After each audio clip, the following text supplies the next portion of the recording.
உன் பிரச்சனைகள் என்னவானால் என்ன? நீ அனைத்தையும் கடந்து போகத்தான் பிறந்திருக்கின்றாய். கஷ்டப்பட்டாலும் சுகத்தை அனுபவித்தாலும் அது கர்மவினை பலன் என்பதை நான் காட்டுவேன். எதை பற்றியும் கவலைப்பட மாட்டேன் என்பதை தீர்மானமாக வைத்துக்கொள்.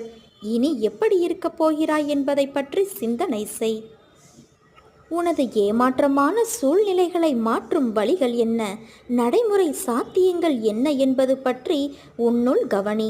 நீ பேசும்போது கவனி. நீ ஆன்மா. உனக்கு சுகமோ துக்கமோ கிடையாது. அவை இந்த உடலுக்கு உரியது என்றாலும் நான் இந்த உடலைத்தான் கோவிலாக வைத்து அதில் வசிக்கின்றேன். இன்று முதல் இந்த உடம்பு சார்ந்த விஷயத்தில் கவனம் செலுத்துவேன். கஷ்டங்களுக்கு முடிவு கட்டுவேன். இனி இஷ்டப்படியெல்லாம் நடக்கும் என்று நீ நம்பிக்கையோடும் பொறுமையோடும் சகிப்புத்தன்மையோடும் காத்து கொண்டு இரு. நான் நல்லது செய்வேன் உனக்கு.